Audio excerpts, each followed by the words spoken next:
आइए आप लोग को हम नेक्स्ट अगले क्लास चलाते हैं आज, क्योंकि हिस्ट्री में आधुनिक भारत के इतिहास पढ़ाते हैं। आइए देखते हैं।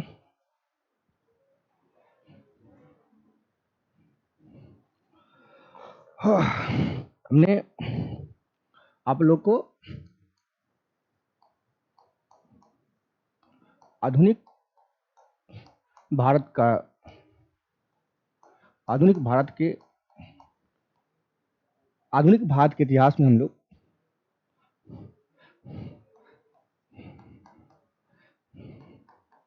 हम लोग यूरोपीय कंपनी का आगमन बता दिए। फिर आज हम बताएंगे ब्रिटिश ईस्ट इंडिया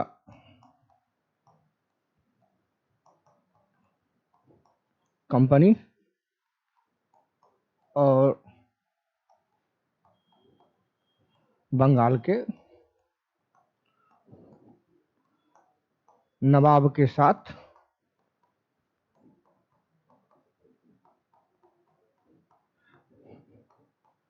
संघर्षपूर्ण संबंध के बारे में। आइए हम आप लोग को ये बता दिए थे यूरोपीय कंपनी का आगमन। हम बताएंगे British company, east India company और बंगाल के नवाब। आइए देखिए, हमने आप लोग को पहले बता चुका हूं कि होता क्या है। जिस तरीके से यूरोपीय कंपनी में जो ब्रिटिश कंपनी अन्य सारे यूरोपीय कंपनी को परास्त कर अपना नियंत्रण स्थापित करता है कंपनी के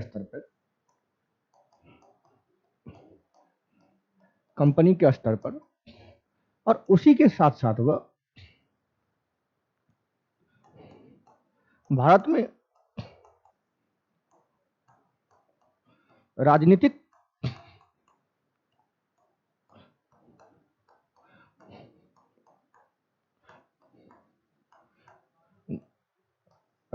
गतिविधियों में भी वह क्या करता है, हस्तक्षेप करता है। बोलिए, या उस समय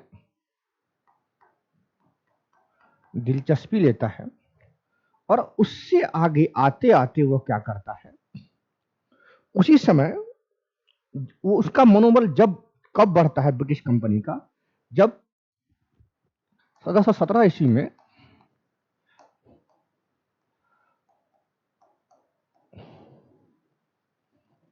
फर्रुख खिसियर द्वारा जो मुगल फरमान मिलता है और उनसे उनको जो चुंगी कर है, उनसे जो क्या मिल जाती है, छूट मिल जाती है। जब उसे चुंगी कर से छूट मिल जाती है तो इसी छूट को आगे भी वह कहां पर, बंगाल में, और उसी को आगे बढ़ के वह गुजरात में भी और दक्कन में भी क्या होता है, चुंगी करके छूट देता है। लेकिन निजी कंपनी में क्या होता है, मुगल फरमान की छूट नहीं रहती है, लेकिन चुंगी दर से क्या होती है, उसको छूट रहता है। तो उसी छूट को देखते हुए होता क्या है, कंपनी और बंगाल के नवाब के बीच प्रतिस्पर्धा शुरू हो जाती है। क्या होता है, प्रतिस्पर्धा जो होता है वह शुरू हो जाती है, और उसी प्रतिस्पर्धा के कारण आगे क्या होता है, क्लाइव के स्तर पर पलासी युद्ध का कमान संभालता है, और मीर जाफर को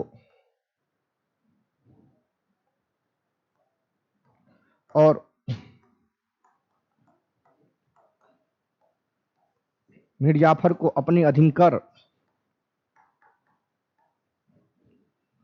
प्लासी का विजय पाता है बिना युद्ध किए। बिना युद्ध किए प्लासी का विजय पा लेता है और वही भारतीय स्तर पर क्या होता है, निर्णायक युद्ध साबित होता है। उसी को देखते हुए आगे जो है, मैंने पिछले क्लास में आपको बताया था, आगे बक्सर की युद्ध होती है। उसमें मीर कासिम अवध का नवाब सिराजुद्दौला और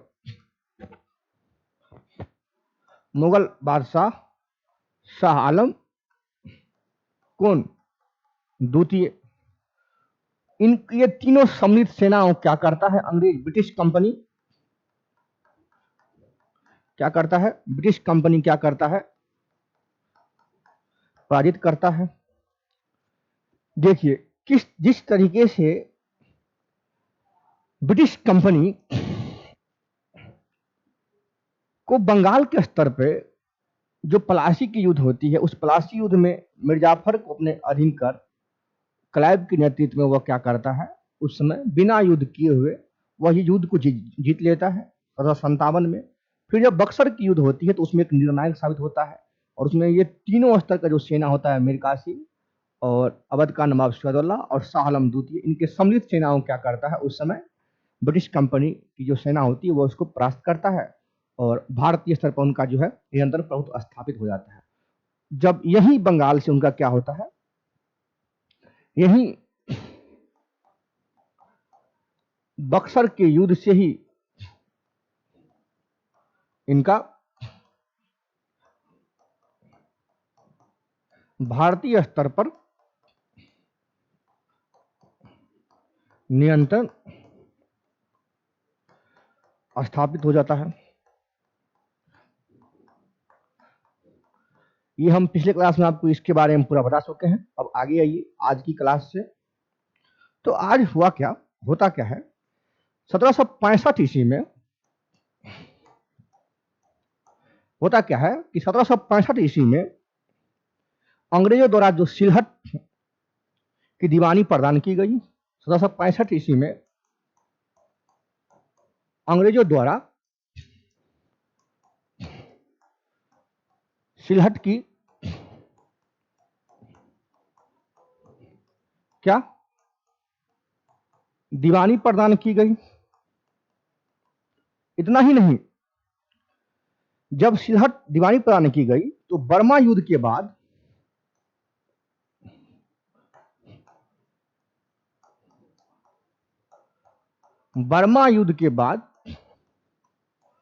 देखिए, जब 1765 ईस्वी में अंग्रेज द्वारा सिलहट की दीवानी प्रदान की गई तो बर्मा युद्ध के बाद होता क्या है,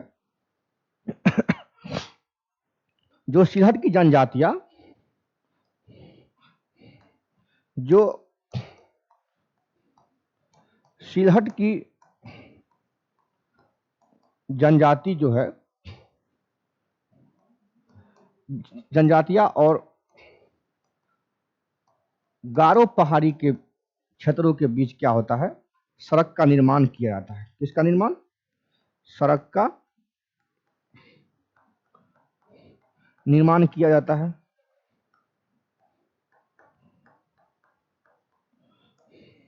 ब्रिटिश कंपनी के द्वारा जब उस समय सड़क का निर्माण किया जाने लगा तो आगे वही खासी जनजाति, तो कौन जनजाति रहता है वहां पे, ये जो जनजाति रहता है वहां पर रहता है कौन, खासी जनजाति। तो वही खासी जनजाति के नेतृत्व में जो है तीरथ सिंह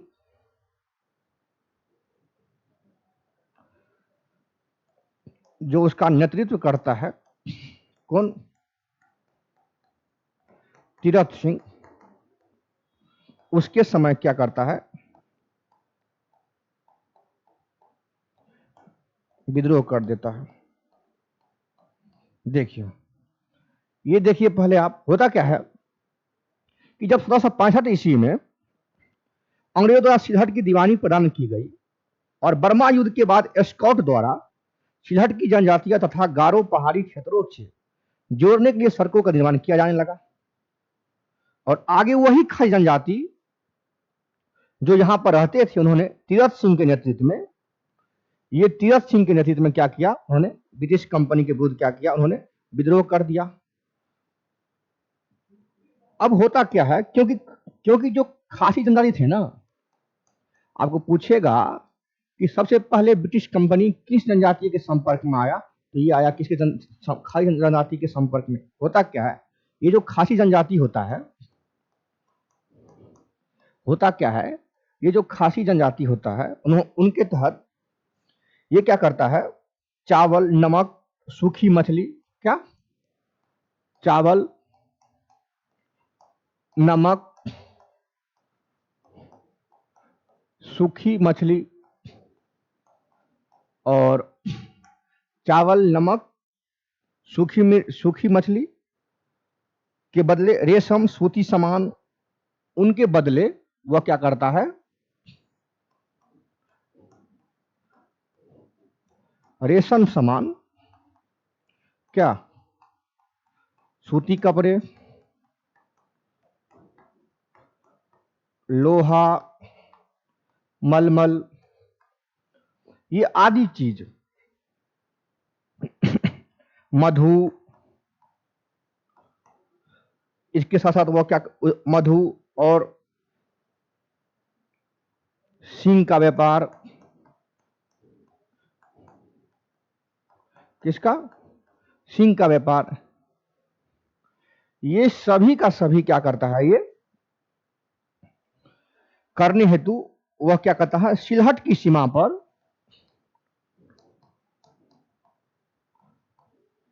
सिलहट की सीमा पर एक जगह होता है पहुआ, वहां पर वह क्या होता है, आता है, कहां आता है, वह सिलहट की सीमा पर क्या आता है, वह पहुआ आता है। और फिर खजनादी लोग जो है पर्वतों में पाए जाने वाले बालू, चुना पत्थर, उपयोग तब बंगाल में चुना पत्थर की मांग की पूर्ति हेतु किया जाता है। और कुछ समय पश्चात जब ये सब चीज देखता है ईस्ट इंडिया कंपनी, तो फिर ईस्ट इंडिया कंपनी क्या करता है, खासी जनजाति को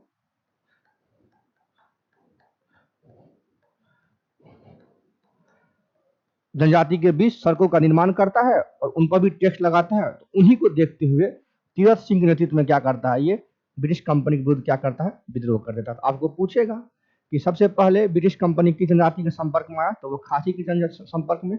इसका कारण क्या था, क्योंकि खासी जनजाति जो थे वह चावल, नमक, सूखी मछली के बदले रेशम के सामान, सूती कपड़े, लोहा, मलमल, मधु, सिंह का व्यापार आदि व्यापार जो वो करते थे।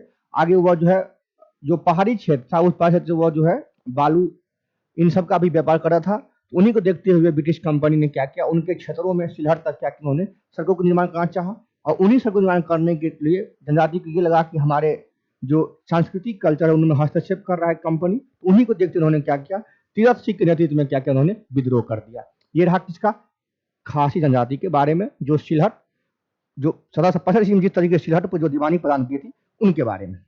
आगे आइए, जब हम आगे पढ़ेंगे कि 1765 से 72 ईस्वी तक, 1765 से 1772 ईस्वी तक यदि हम बात करें, तो एम पनिकर ने कहा था, कौन, एम पनिकर ने कहा था कि 1765 से लेकर 72 के बीच, जो इधर देखिए, इधर ये चीज आप लोग लिखिए कि एम पनिकर ने ये कहा था 1765 से लेकर 72 के बीच कंपनी ने बंगाल में डाकुओं का राज स्थापित कर दिया। कंपनी ने बंगाल में क्या, डाकुओं का राज स्थापित कर दिया। देखिए, 1765 से लेकर 72 के बीच एम पनिकर ने कहा कि कंपनी ने बंगाल में डाकुओं का राज क्या कर दिया, स्थापित कर दिया। जब हम आगे पढ़ेंगे तो आगे कुछ बंगाल के बारे में हम पढ़ रहे हैं। तो आगे मुर्शिद कुली खां की मृत्यु के बाद मुर्शिद कुली खां के मृत्यु के बाद, देखिए आप लोगों को सब कुछ पढ़ना है, इसीलिए बता रहे हैं क्योंकि हिस्ट्री थोड़ा सब्जेक्ट ही ऐसा कि आपको कालखंड, नाम, व्यक्ति विशेष, नाम, हर चीज बताना जरूरी है, इसीलिए मैं आप लोग को हर चीज बता रहा हूं। देखिए आप लोग, तो मुर्शिद कुली खां के मृत्यु के बाद होता क्या है, उनका दामाद, कौन, उनका दामाद जो है कौन रहता है, तो उनका दामाद होता है आपका शुजाउद्दीन, कौन, शुजाउद्दीन। वह क्या होता है, उनके बाद जो है कौन, शुजाउद्दीन बंगाल का सूबेदार बनता है, शुजाउद्दीन बंगाल का क्या सूबेदार बनता है।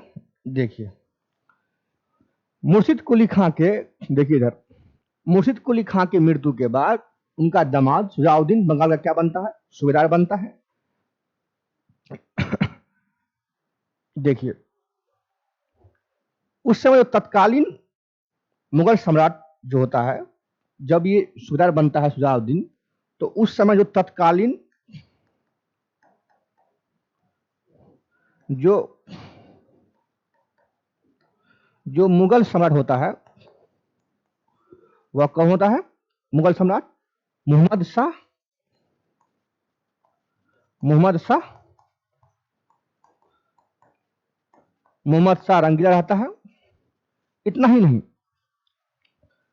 उनकी तरफ क्या होता है, मान्यता प्राप्त की गई, अतः मुगल सम्राट द्वारा नियुक्त बंगाल का अंतिम गवर्नर जो था वह वही मुर्शिद कुली खां था। मुगल सम्राट द्वारा अंतिम रूप से जो नियुक्त था वह कौन था, मुर्शिद कुली खां था। भारत में ब्रिटिश प्रभुत्व का प्रारंभ प्लासी से ही होता है। भारत में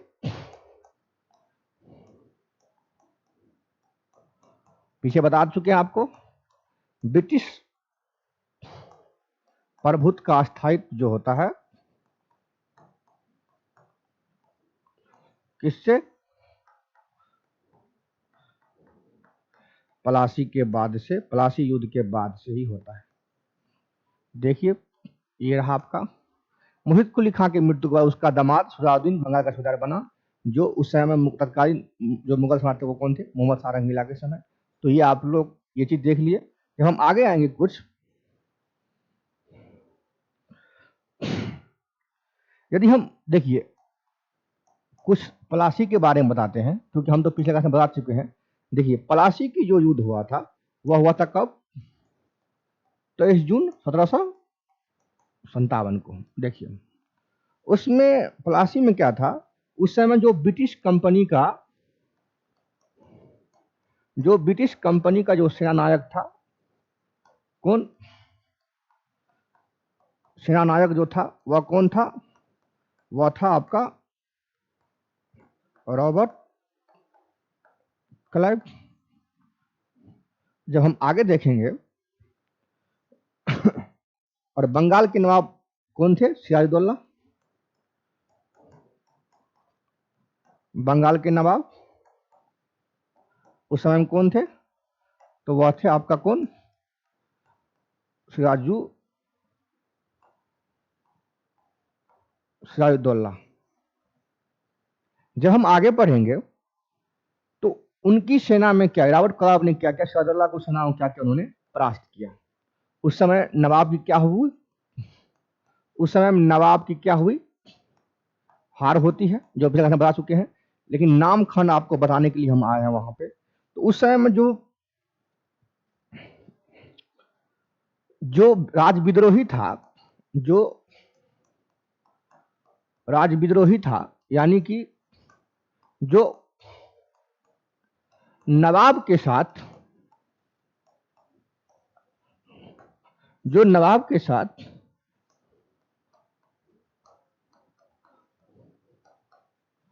विश्वासघात किया था, उसमें जो नामखंड था वह कुछ इस प्रकार नामखंड है। वह कौन थे, मिर्जाफर, जो पहला थे वह कौन थे, मिर्जाफर। जो सेकेंड है वह कौन थे, यार तलिफ, कौन थे, यार तलिफ।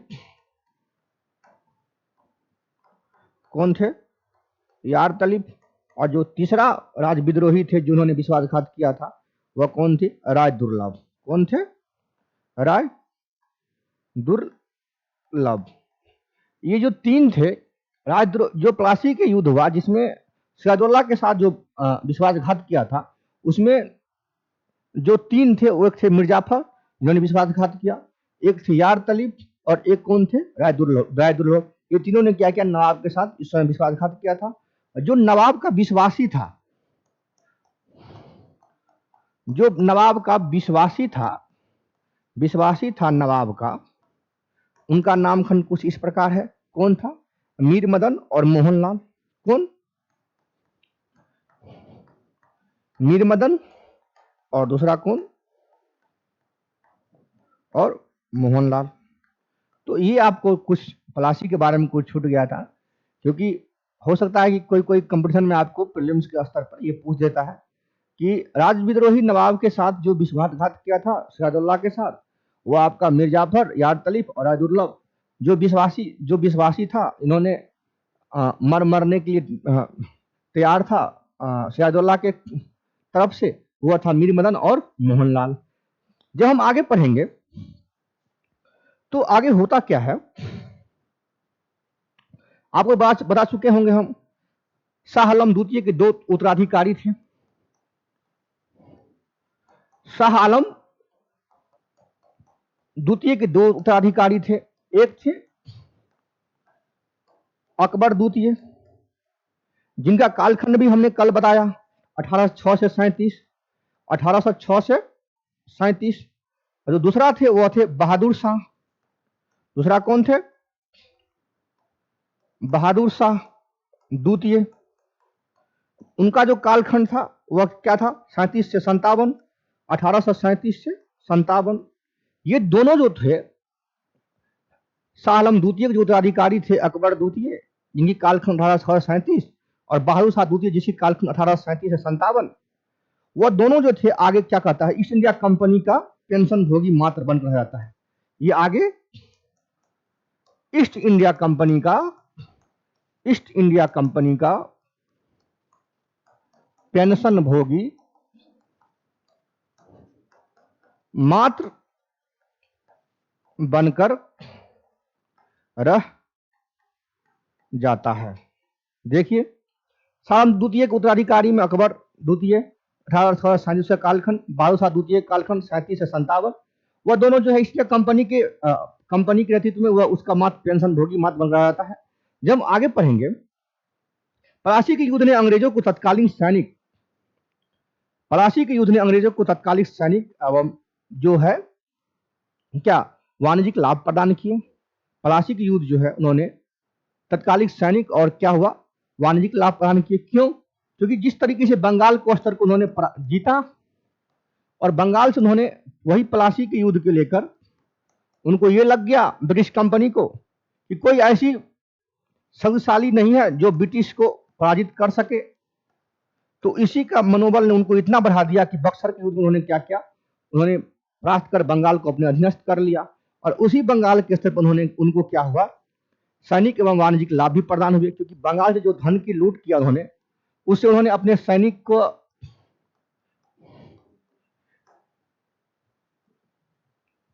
वेतन के साथ साथ वो उनका सब कारोबार भी चला सका, और उनके साथ साथ उन्होंने क्या किया? वाणिज्यिक लाभ भी प्रदान किया। क्या? वाणिज्यिक लाभ भी क्या किया? प्रदान किया। जब हम आगे पढ़ेंगे तो तीन राज्य की कृषि तथा उत्पादन को दस्तकारी के क्षेत्र में अग्रणी तीन राज्य थे उस समय। वो थे बिहार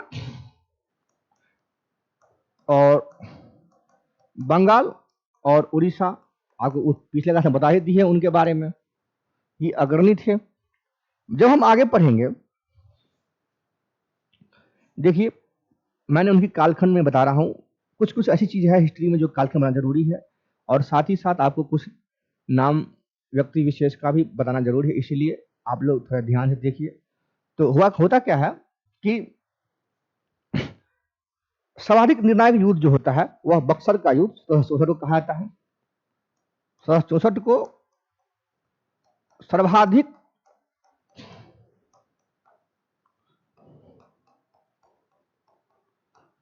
निर्णायक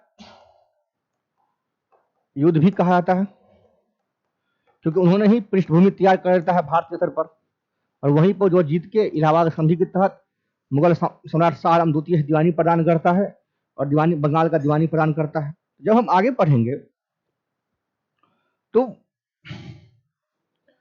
इसी कारण भारतवर्ष में जो है ब्रिटिश साम्राज्य का संस्थापक किसी कहा जाता है, लॉर्ड क्लाइव को। लॉर्ड क्लाइव को भारतवर्ष में क्या ब्रिटिश साम्राज्य का क्या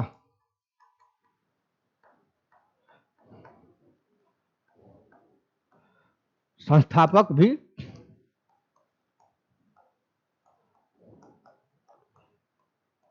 कहा जाता है।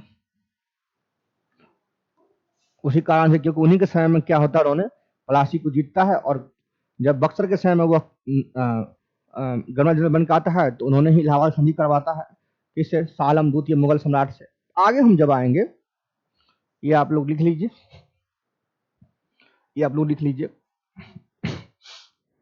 आगे चलते हैं। अब जब हम आगे पढ़ेंगे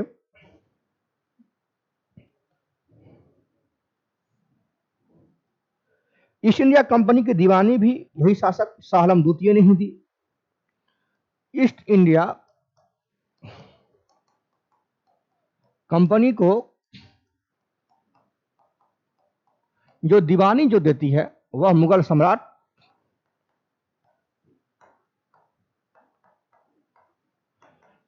शाह आलम द्वितीय के द्वारा ही दिया जाता है। जब हम आगे पढ़ेंगे 1803 ईस्वी में आगे दिल्ली पर अंग्रेज का अधिकार हो जाता है। 1803 ईस्वी में आगे दिल्ली पर जो है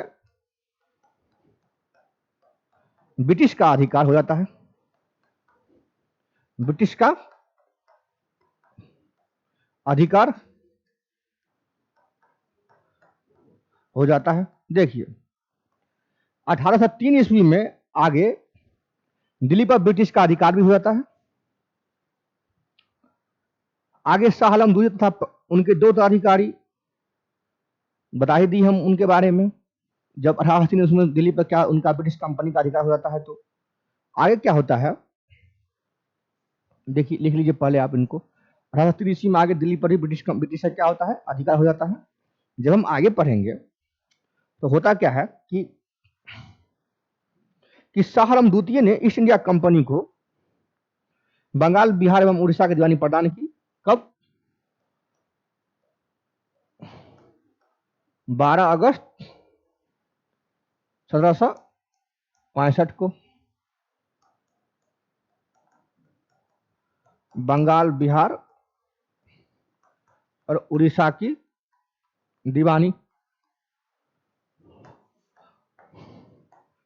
दीवानी देती है।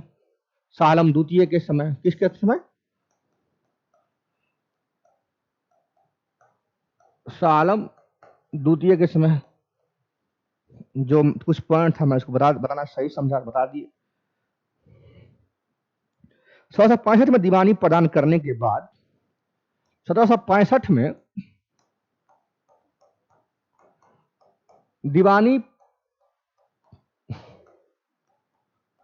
प्रदान करने के बाद होता क्या है, 1765 ईस्वी में दीवानी प्रदान करने के, देखिए बोर्ड पर लिखना पड़ता है इसलिए थोड़ा बोर्ड तरफ घूमे हुए हैं। 1765 ईस्वी में दीवानी प्रदान करने के बाद होता क्या है, ब्रिटिश सबसे पहले जिन जनजातियों के संपर्क में आए, ब्रिटिश सबसे पहले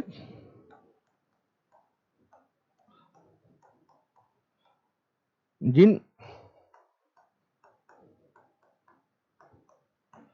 जनजातियों के संपर्क में आए, वह पीछे बता दिए, कौन? खासी के, सिलहट पहाड़ियों तक उन्होंने सड़कों का निर्माण करता है। और ये सब मतलब अंसारे को लेकर ब्रिटिश कंपनी को भी क्या होता है, और तीरथ सिंह के नेतृत्व में क्या होता है, खांसी का जो नेता होता है वो क्या होता है, विद्रोह कर देता है ब्रिटिश कंपनी के विरुद्ध।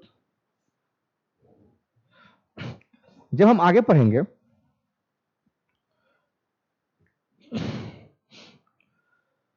तो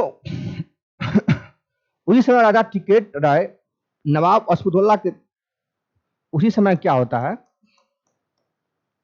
उसी समय राजा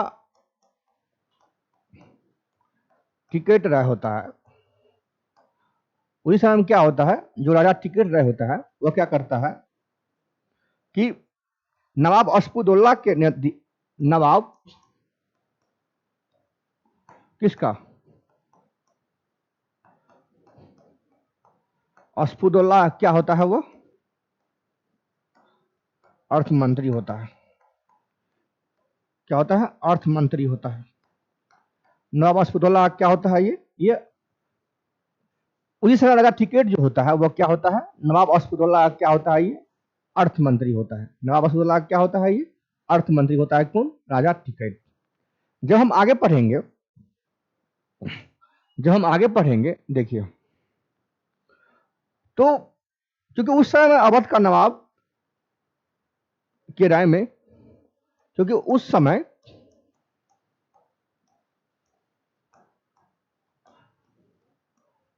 अवध के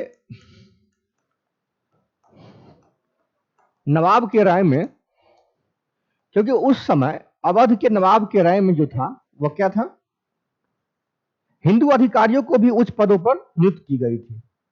राजा टिकैत राय था उस समय अवध के नवाब के, उस समय अवध के नवाब के राज में जो था वह क्या था, हिंदू को भी उच्च पदों पर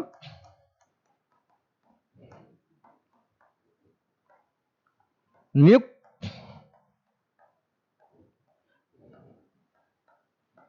किया जाता था। जब, ये कब की बात है, जिस समय अवध का नवाब, जब राजा टिकैत राय को नवाब असफुद्दौला ने दीवानी या अर्थ मंत्री बनाया था, उस समय की बात है। जब राजा टिकैत को, जब राजा टिकैत को अवध के नवाब ने जब उसे अर्थ मंत्री या दीवान बनाया था, तो इसीलिए यहां पर यह कहा जाता है कि उस समय अवध के नवाब के राज्य में हिंदू को भी उच्च पदों पर क्या किया जाता था, नियुक्त किया जाता था। जब हम आगे देखेंगे कुछ युद्ध के बारे में, तो आप सुने होंगे अंबर का युद्ध जो हुआ था, अंबर का जो युद्ध हुआ था वह कब हुआ था, वो आपको हुआ था कब, अगस्त 1749 में, अगस्त 1749 में हुआ था। उसमें मुजफ्फर जंग, उसमें मुजफ्फर जंग और चंदा साहब, मुजफ्फर जंग, चंदा साहब तथा फ्रांसीसी की, तथा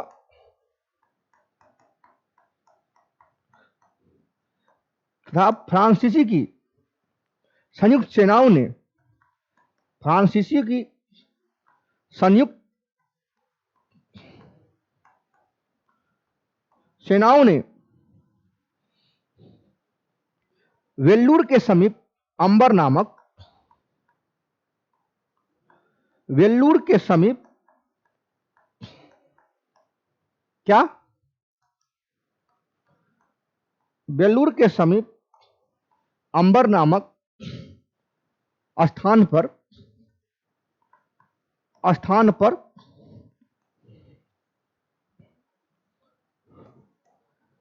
मुजफ्फर जंग और चंदा साहब तथा फ्रांसीसी की संयुक्त सेनाओं ने वेल्लूर के समीप अंबर नामक स्थान पे क्या, कर्नाटक के नवाब अनवरुद्दीन को पराजित कर, कर्नाटक के नवाब, कर्नाटक के नवाब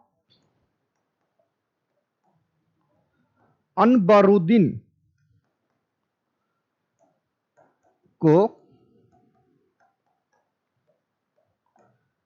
पराजित कर क्या करता है, उसका हत्या कर देता है। देख, जो अंबर का युद्ध होता है वह अगस्त 1749 ईस्वी में मुजफ्फरजंग और चंदा साहब तथा फ्रांसीसियों के संयुक्त सेनाओं ने बेल्लूर के समीप अंबर नामक स्थान पे कर्नाटक के नवाब अनबरुद्दीन को पराजित कर उनका क्या कर देता है, हत्या कर देता है। अंबर के युद्ध अगस्त 1749 ईस्वी को मुजफ्फरजंग और चंदा साहब तथा फ्रांसीसी की संयुक्त सेनाओं ने बेल्लूर के समीप अंबर नामक स्थान पे कर्नाटक के नवाब अनबरुद्दीन को पराजित कर उन्हें क्या कर देता है, हत्या कर देता है। और उस समय मुजफ्फरजंग दक्कन का क्या होता है, सूबेदार बन जाता है। और मुजफ्फरजंग क्या होता है, दक्कन का सूबेदार बन जाता है। देखिए इतिहास का कालखंड कैसे, ये सिर्फ और सिर्फ क्या है, बंगाल के बारे में, ब्रिटिश कंपनी और बंगाल के नवाब के बीच जो संघर्षपूर्ण संबंध है उनके बारे में। जब हम आगे पढ़ते हैं तो होता क्या है, पलासी के युद्ध 1957 को अंग्रेजों द्वारा बंगाल के नवाब सिराजउद्दौला के मध्य युद्ध के परिणाम स्वरूप अंग्रेजों का पूरे बंगाल पर नियंत्रण हो जाता है पलासी के बाद। और इतना ही नहीं, क्लाइव ने मिर्जाफर को और उस समय में क्लाइव क्या करता है, मिर्जाफर को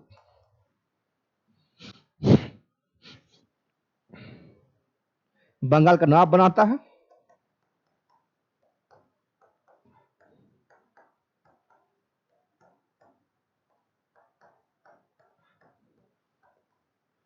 जब उनसे कुछ पूर्ति नहीं होता तो उनको हटा के साथ में क्या करता है, मीर कासिम को बनाता है। और ये मीर कासिम अपना राजधानी मुर्शिदाबाद से मुंगेर स्थानांतरित करके वह कलकत्ता के ब्रिटिश कंपनियों के षड्यंत्र से दूर रहना चाहता है। और उसी को देखते हुए उसको पर उन पे भी काल मंडराता है, ब्रिटिश कंपनी का है। और ये भाग के शाह आलम द्वितीय के पास शरण लेता है, जहां पर पहले से ही अवध का नवाब सिराजुद्दौला जो होता है ये शरण लिया रहता है। और उन्हीं को जो है 1764 ईस्वी में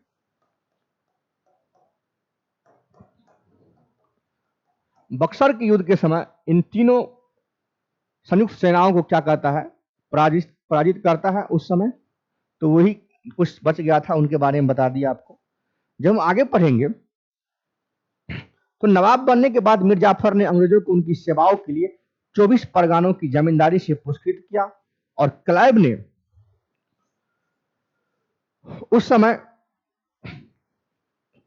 ने उनको क्या किया 2,34,000 पाउंड की क्या की, निजी भेंट भी दी। तो ये उस समय उन्होंने 34 परगनों की उन्होंने दिया जमींदारी। और उस समय उसको क्लाइव ने 2,34,000 उनको 2,34,000 पाउंड की रकम भी उनको क्या की, भेंट की। जो कुछ शब्दों छूट गया था उनको भी पूरा कर दिया हम पलासी के तहत, बंगाल के तहत। जब हम आगे पढ़ते हैं 1760 में वांडीवास के युद्ध में पराजित हुआ कौन, काउंटलाली। वही 60 में जो वांडीवास की लड़ाई होती है उसमें पराजित करता है किसको, काउंट लाली को, जो ब्रिटिश स्तर पर फ्रांसीसी स्तर पर क्या होता है उस समय में उसका सेनानायक रहता है। और उस समय में ब्रिटिश कंपनी का सेनानायक उनको पराजित करता है। ये कुछ शब्द था उसको भी बता दिए हम उनमें।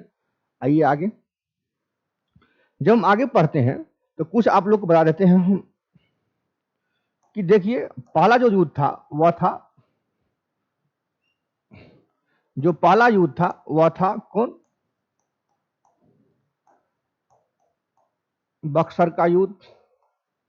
उनकी यदि हम बात करें तो 22 अक्टूबर 1764, तो ये आपको पता ही होगा।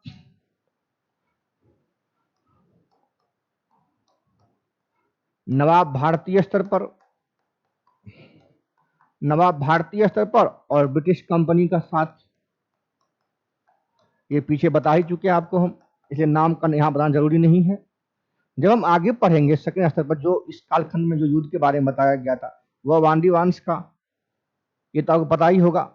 जो चिलियावारा का युद्ध था, चिलियावारा का युद्ध जो था, वह चिलियावारा का जो युद्ध होता है वह होता है 13 जनवरी 1849 को। कब?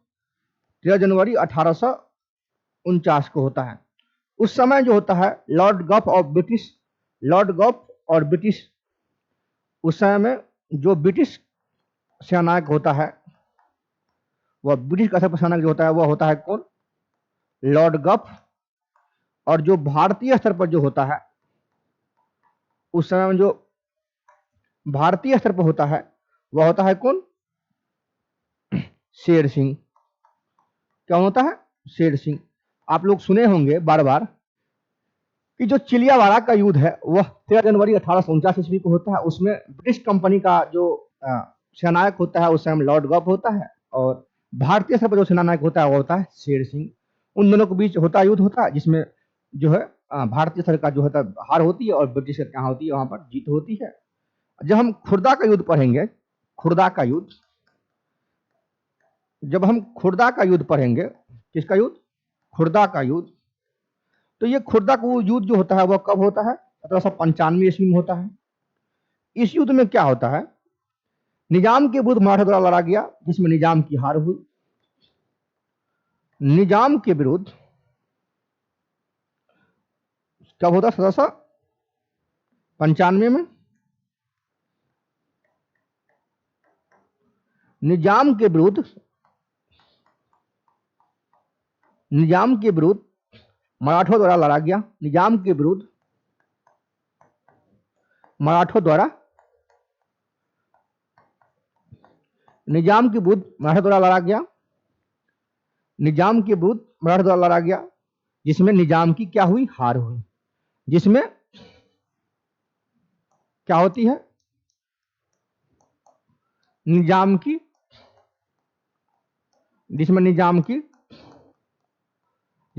क्या होती है? हार होती है।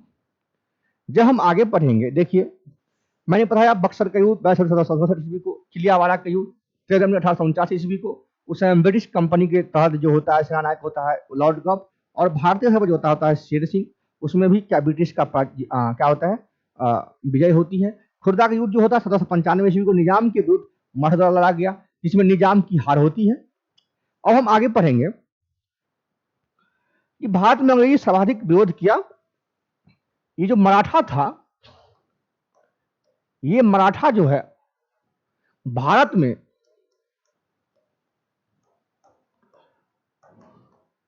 अंग्रेजों को सर्वाधिक विरोध का जो सामना करना पड़ा, सर्वाधिक विरोध का सामना करना पड़ा,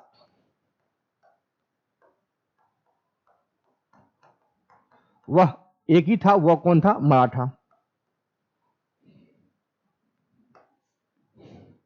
देखिए यहां पे होता क्या है कि भारत में अंग्रेजों का सर्वाधिक विरोध जो किया वह सिर्फ और सिर्फ किसने किया था? मराठा ने। यही मराठा को दबाने के लिए उनके साथ कई सारा आंग्ल युद्ध करता है। भारत में अंग्रेजों को सर्वाधिक विरोध करना जो एक ही था वह कौन था? मराठा था। जब हम आगे पढ़ेंगे, क्योंकि 3 मराठा युद्ध के बाद ही उनकी शक्ति क्या किया गया? दबाया गया। क्योंकि 3 मराठा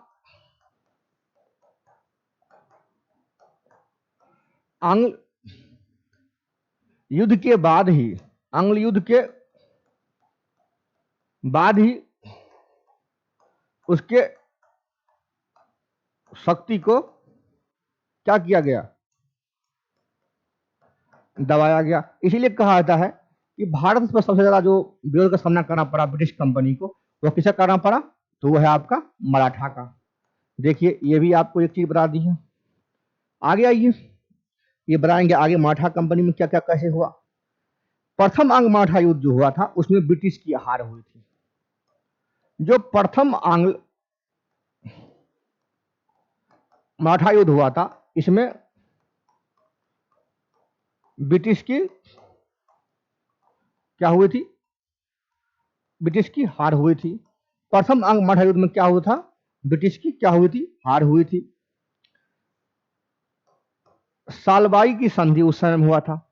साल बाई की संधि, किसकी संधि? सालबाई की संधि उस समय हुआ था ब्रिटिश और भारतीय के बीच। प्रथम अंग मराठा युद्ध जो हुआ था उसमें ब्रिटिश की हार हुई थी और उसमें सालबाई की संधि के तहत। जब हम आगे पढ़ेंगे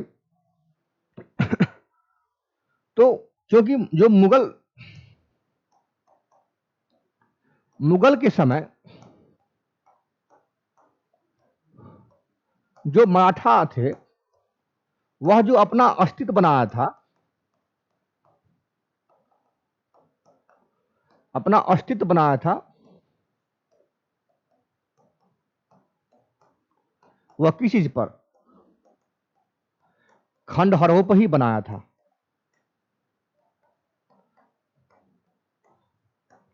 तो उनका काम ही था लूटपाट करना। उनका काम ही था क्या?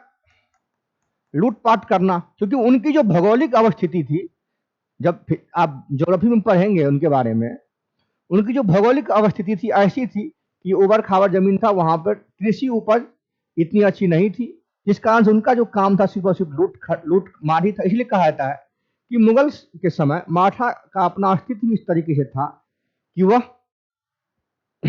खंडहरों पर मराठा ने अपने साम्राज्य का क्या रखा था? आधारशिला रखा था। यही जो मराठा था उन्होंने अपने साम्राज्य का जो विस्तार ही है जो वो क्या किया था?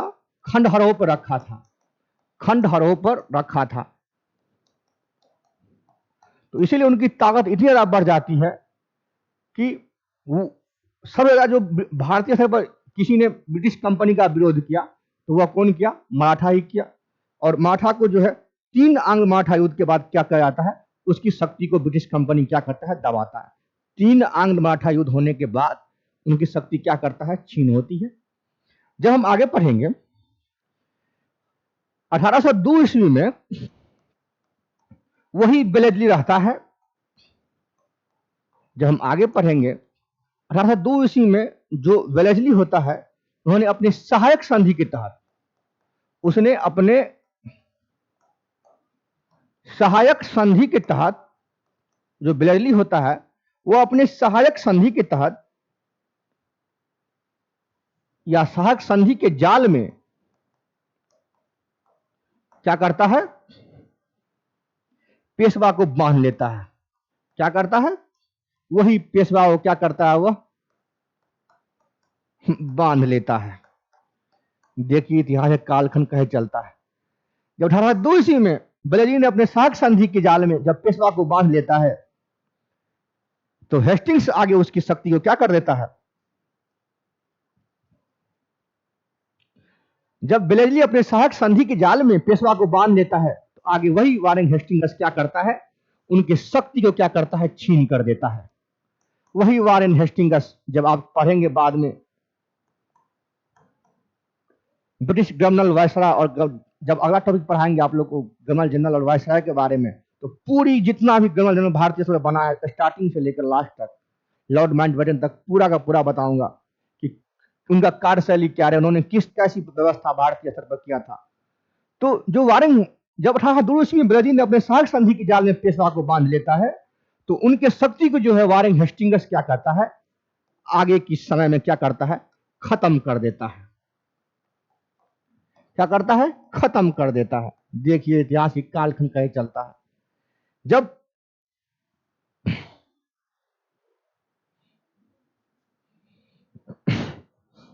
तो अब हमने जो पहला टॉपिक पढ़ा, हमने यूरोपीय कंपनी के आगमन से सेकंड में पढ़ा ब्रिटिश कंपनी और बंगाल के नवाब के बीच संघर्षपूर्ण संबंध।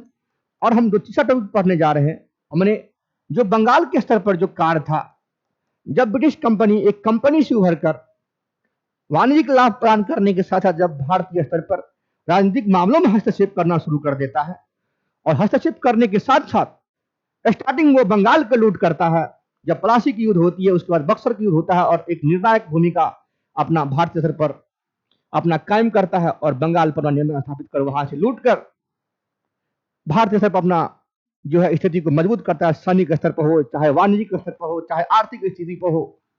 जब उन्हीं से जब वो वही ब्रिटिश कंपनी आगे बढ़ता है तो वो आता है क्षेत्रीय राज पंजाब और मैसूर की तरफ।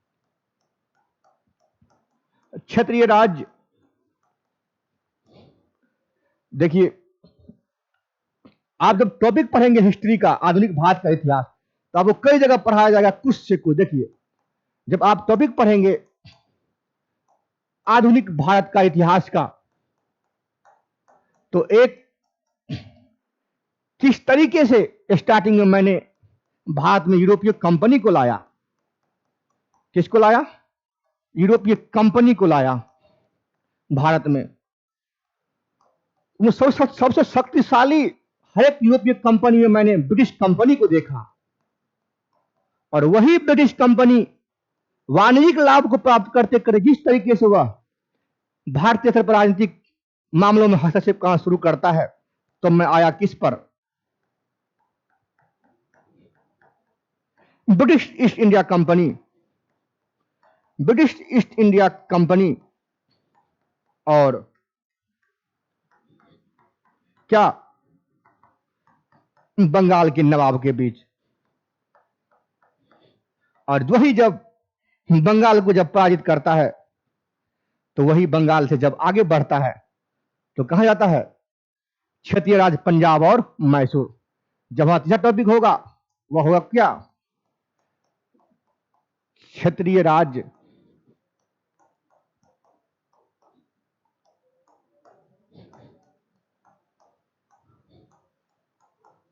पंजाब और मैसूर के बारे में। देखिए, ये हमारा तीसरा टॉपिक है।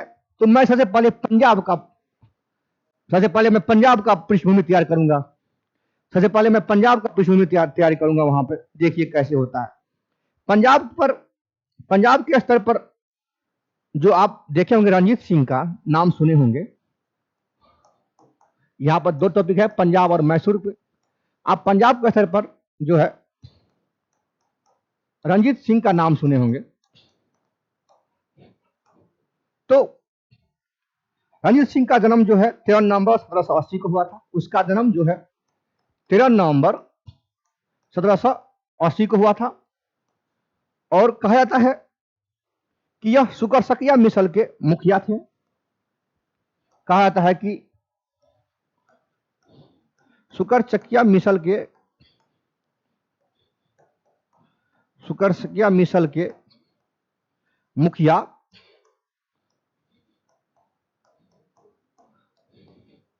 कौन? मान सिंह के घर उनका जन्म हुआ था। मान सिंह के यहां उनका जन्म हुआ था। देखिए,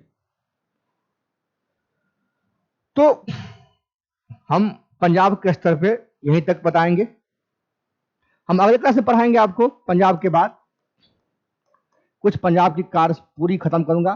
किस तरीके से ब्रिटिश कंपनी पंजाब पर अपना नियंत्रण स्थापित करता है अंग पंजाब युद्ध के बाद, जब उनका मृत्यु होने के बाद उनके उत्तराधिकारी के समय में कोहिनूर हीरा कैसे आता है ये बताऊंगा। जब मैं सेकंड में चलूंगा तो मैं चलूंगा मैसूर के बारे में। किसके बारे में? मैसूर के बारे में। किस तरीके से मैसूर पर नियंत्रण स्थापित करता है ब्रिटिश कंपनी। जब मैं उनसे आगे पढ़ूंगा तो मैं गवर्नर जनरल और वायसराय पढ़ूंगा। यहीं से मैं खत्म करता हूं क्लास।